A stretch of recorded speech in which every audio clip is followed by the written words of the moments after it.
ओम नमः शिवाय। शिव महापुराण रुद्र संहिता अध्याय 7 ब्रह्मानो जन्म।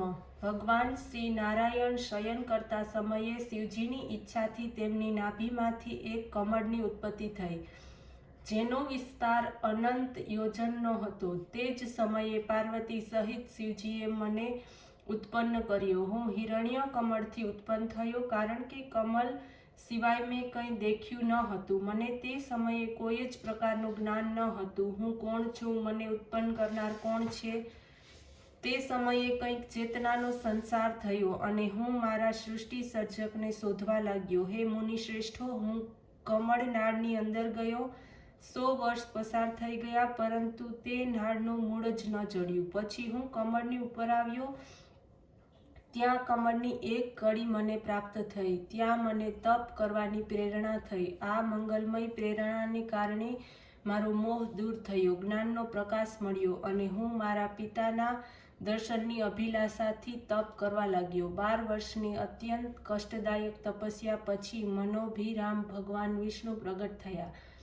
તેમને જોઈને હું ઘણો જ પ્રસન્ન થયો, પરંતુ શિવજીની માયાથી મોહિત બનીને તેમને મારા પિતા જાણી મેં પૂછ્યું કે તમે કોણ છો? ભગવાન વિષ્ણુ આશીર્વાદ આપતા બોલ્યા કે તમારે ભય પામવાની જરૂર નથી, હું તમારી બધી જ કામનાઓ પૂર્ણ કરીશ। પછી બ્રહ્મા બોલ્યા, હે દેવર્ષિ, ભગવાન વિષ્ણુના વચનોને સાંભળીને મેં કહ્યું, તમે મારી સાથે શિષ્ય જેવો વ્યવહાર કેમ કરો છો? શું તમને ખબર નથી કે હું સાક્ષાત સૃષ્ટિનો કર્તા, પ્રકૃતિનો પ્રવર્તક અને જગતનો સંહારક છું? વેદ મને સ્વયંભૂ, સ્વરાટ, પરમેષ્ટ્રી અને શ્રેષ્ઠ કહે છે। હે નારદજી, જ્યારે મેં આ પ્રમાણે કહ્યું ત્યારે ભગવાન વિષ્ણુ મારા પર ગુસ્સે ભરાયા અને કહેવા લાગ્યા, હું જાણું છું કે તમે સૃષ્ટિના ઉત્પાદક છો, પરંતુ તમારી ઉત્પત્તિ મારાથી તો થઈ છે। મારી નાભીમાંથી તો તમે ઉત્પન્ન થયા છો। માયાથી મોહિત હોવાને લીધે તમને તે જ્ઞાન નથી। હું બધાનો દેવોનો ઈશ્વર છું, બધાનો કરતા, ભરતા, હરતા એકમાત્ર હું જ છું। સર્વત્ર વ્યાપક, વિશ્વસની પરબ્રહ્મ અને પરમ તત્વ છું। સંપૂર્ણ જળ ચેતન જગત મારામાં જ રહેલું છે। તમે મારું શરણ સ્વીકારો, બધી રીતે તમારું કલ્યાણ થશે। ભગવાન વિષ્ણુના આ વચનો સાંભળી બ્રહ્માજી ને ગમ્યું નહીં। તે ક્રોધિત થઈને બોલ્યા, તમે કોણ છો? ખોટી વાતો ન કરો, તમે ઈશ્વર નથી, આ જૂઠું છે। અવશ્ય તમારો પણ કરતા હશે જ। ભગવાન શિવની માયાને કારણે ઉચિત અનુચિત વિચારો કર્યા વગર હું આ પ્રેરણા કહેવા લાગ્યો। ભગવાન વિષ્ણુની સાથે સંઘર્ષ ઊભો થયો। આ વચ્ચે જ ભગવાન શિવનું લિંગ પ્રગટ થયું અને બંનેએ તેને પ્રણામ કર્યા અને વિનયપૂર્વક પ્રાર્થના કરી કે હે મહાપ્રભુ, કૃપા કરીને શીઘ્ર આપ અમને તમારા વાસ્તવિક સ્વરૂપના દર્શન કરાવો। અધ્યાય 8 જ્ઞાન પ્રાપ્તિ। મુનિશ્રેષ્ઠ નારદજી બ્રહ્મા આગળ કહેવા લાગ્યા, અમારા બંનેનો ગર્વ દૂર થયો ત્યારે મહાપ્રભુ શિવજીની પરમ વાણી સંભળાઈ। ઓમ ઓમ, આ મહાનાદનો અર્થ મને ન સમજાયો। તે જ સમયે પરમ શ્રેષ્ઠ વિષ્ણુએ આ લિંગની જમણી બાજુએ આઘ વર્ણ આ કારને અને ડાબી બાજુએ ઉ કારને જોયો। પછી મેં મ કારને મધ્યમાં અને અંતે ઓમને જોયો। તે બધા જ સૂર્ય અને ચંદ્ર મંડળની જેમ રહેલો હતો, જેનો આદિ, મધ્ય, અંતનો પાર પામી શકાય તેમ ન હતો। તેવા સત્ય, આનંદ, અમૃતરૂપ પરમાત્મા જ બધે દ્રષ્ટિગોચર થયા હતા।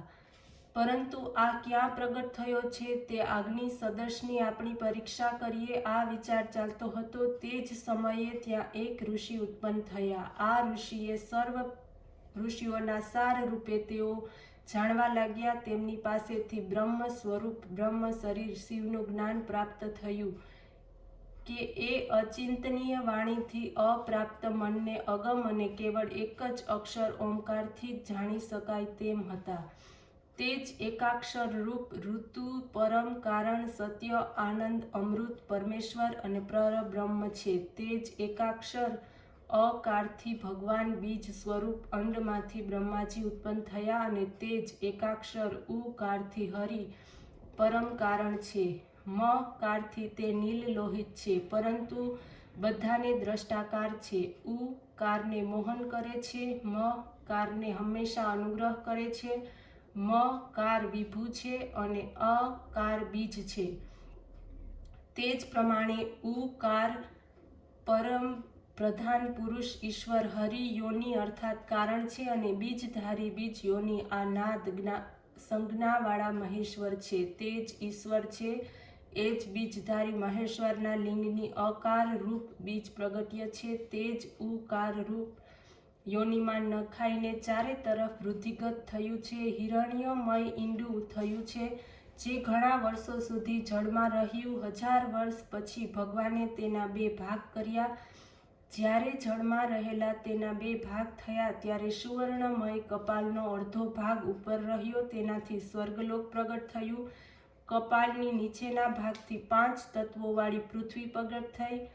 પછી તે અંડથી કાર નામક 4 ભુજાવાળા ભવ અર્થાત શિવ પ્રગટ થયા, જે બધા લોકોના રચયિતા અને તે 3 રૂપધારી પ્રભુ. આ જ કારણે યજુર્વેદીય આમને ઓમ ઓમ એ પ્રમાણે કહે છે. યજુર્વેદના મંત્રને ઋગ્વેદ અને સામવેદ પણ સાદર હે હારે હે બ્રહ્મન કહીને સ્વીકાર્ય છે. ત્યારે આ પ્રમાણે આ દેવેશને જાણીને બધાએ ઉત્પન્ન મંત્રોથી મહાદેવની સ્તુતિ કરવાનો આરંભ કર્યો. આ જ સમયે વિશ્વલોક પાલક ભગવાન વિષ્ણુ મારા સામે જ એક સુંદર રૂપને જોવા લાગ્યા, જેનાથી 5 મુખ, 10 ભુજા, કપૂરના જેવો ગૌરવર્ણ, પરમ કાંતિમાન, અનેક આભૂષણોથી વિભૂષિત, મહાન ઉદાર, મહાન વીર્યવાન અને મહાપુરુષોના લક્ષણોથી યુક્ત હતા, જેના દર્શન માત્રથી જ હરિ કૃતાર્થ થયા. ત્યારે ભગવાન મહેશ્વર પ્રસન્ન થયા. પોતાના દિવ્ય શબ્દમય દેહમાં તેમણે સ્થિતિ કરી.